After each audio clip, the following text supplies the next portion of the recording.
Hi guys! Ayan, tignan nyo naman, napakaganda niya. The only one flowers na Phalaenopsis ngayon dito sa aking mini backyard. Ayan guys, oh, meron pa siya doon. Petals. Kaya lang medyo na anuhan siya ng fertilizer. Di ko siya nalagyan ng fertilizer kaya siya na kakapitan ng mga insekto. Tapos ito na namang isa, namatay na naman. Sayang. Pero guys, halos lahat ng Phalaenopsis natin ay may mga spike na siya.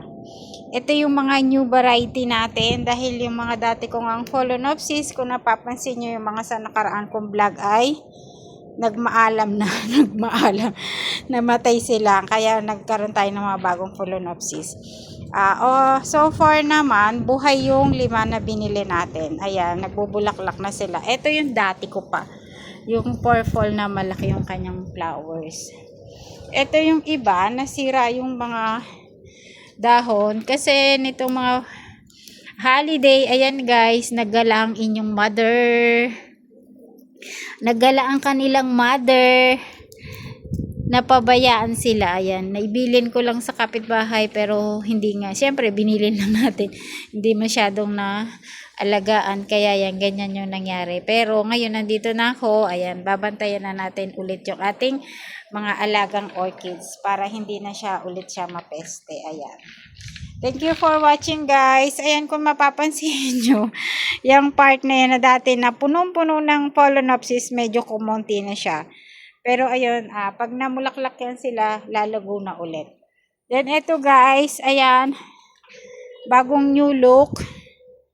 Yung dating mga dentorium dyan guys, napabayaan ko din dahil nga nung umalis ako nung holiday, medyo matagal ako nawala.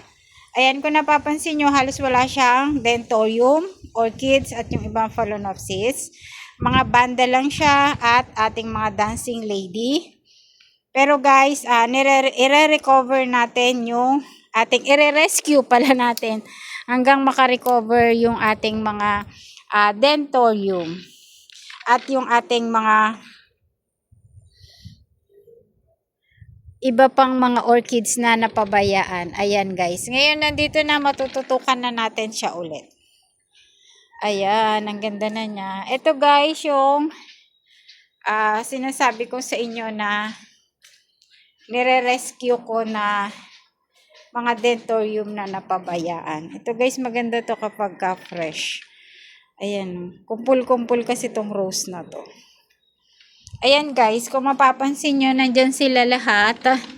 Nire-recover ko siya, pinagsama ko muna siya sa lahat, silang lahat sa isang paso. Tapos yan, aayusin ko na lang kapag sumusuloy na sila.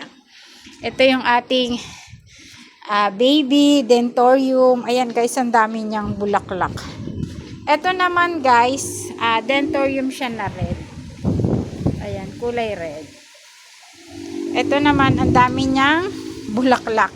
Lalagay natin siya dito sa lamesa para naman yung ating table ay merong magandang flowers. Ayan. Diba? Ang ganda niya guys. Tapos mahangin dito sa lugar namin. Thank you for watching guys. See you in my next video. Bye!